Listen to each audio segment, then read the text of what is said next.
এই ভিডিওতে ডক্টর জাকির নায়েকের কাছে একজন দর্শক প্রশ্ন করেন, রমজান মাসে তারাবির নামাজ পড়া কি ফরজ নাকি সুন্নত, এবং কেউ কি চাইলে এই নামাজ না পড়ে থাকতে পারে? এর উত্তরে ডক্টর জাকির নায়েক সহি বুখারির দলিল দিয়ে স্পষ্ট করেন যে তারাবির নামাজ বা কিয়ামুল লাইল ফরজ নয়। তিনি একটি ঘটনার উল্লেখ করেন যেখানে নবী করিম সাল্লাল্লাহু আলাইহি ওয়াসাল্লাম রমজান মাসে মাত্র ৩ দিন মসজিদে জামাতের সাথে এই নামাজ আদায় করেছিলেন।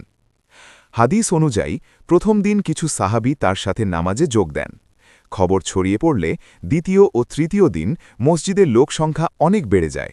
কিন্তু চতুর্থ দিন মসজিদ কানায় কানায় পূর্ণ থাকলেও নবীজি নামাজ পড়াতে ঘর থেকে বের হননি। পরদিন ফজরের নামাজের সময় নবীজি সাহাবীদের জানান যে তিনি জানতেন সবাই অপেক্ষা করছে, কিন্তু তিনি ইচ্ছাকৃতভাবেই আসেননি। তার ভয় ছিল তিনি যদি নিয়মিত জামাতে এই নামাজ পড়েন তবে আল্লাহ হয়তো এটাকে উম্মতের জন্য ফরজ করে দেবেন, যা পালন করা পরবর্তীতে তাদের জন্য কষ্টসাধ্য হতে পারে। এই হাদিসটি প্রমাণ করে যে তারাবি ফরজ নামাজ নয়।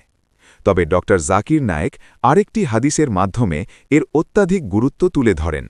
নবীজি সাল্লাল্লাহু আলাইহি ওয়াসাল্লাম বলেছেন, যে ব্যক্তি ঈমানের সাথে ও আল্লাহর কাছে পুরস্কারের আশায় রমজানের রাতে তারাবির নামাজ আদায় করবে, তার অতীতের সব গুনাহ মাফ করে দেওয়া হবে।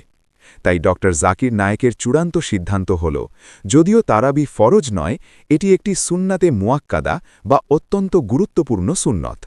খুব জরুরি বা অনিবার্য কোনো কারণ ছাড়া কোনো মুসলমানের এই সওয়াব থেকে নিজেকে বঞ্চিত করা উচিত নয়।